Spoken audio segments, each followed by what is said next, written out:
Kahit yan? Ha? Water.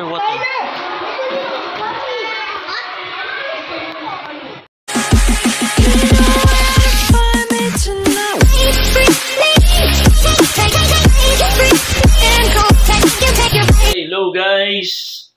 Mga kachay, magandang araw. And as you see, nandito tayo sa bahay ngayon.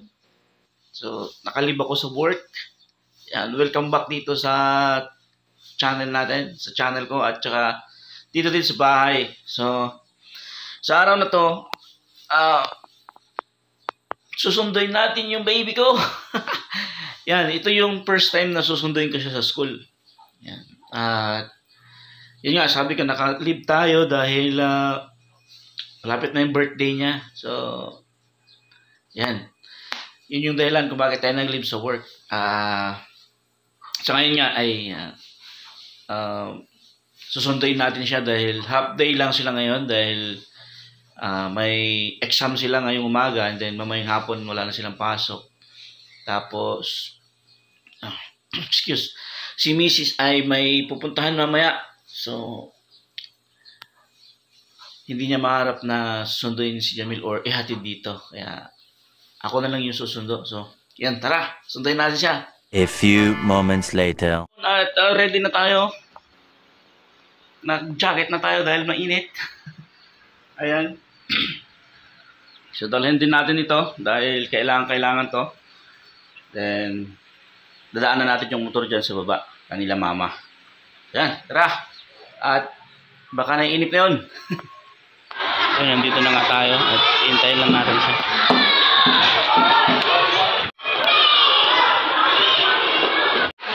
Ayan, palabas na yata. So wait lang natin.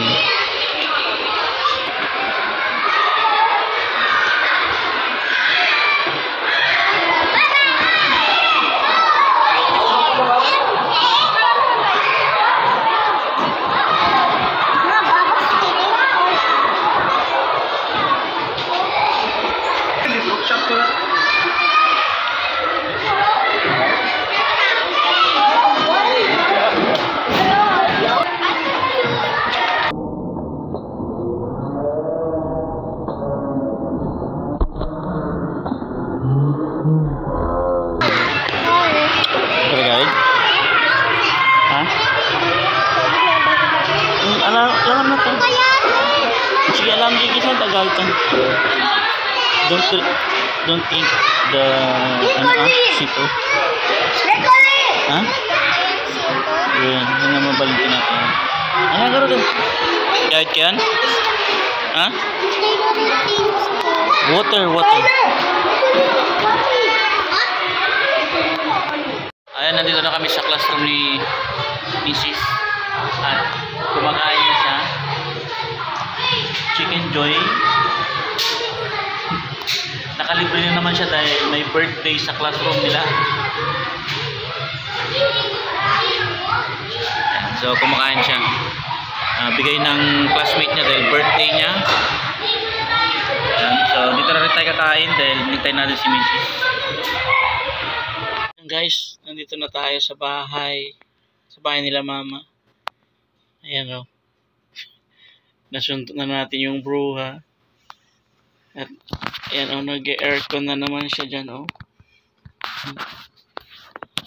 Ayan, so nasundo na natin siya at pahinga muna tayo dahil sobrang init sa labas mga ka-jive. So idlip muna tayo.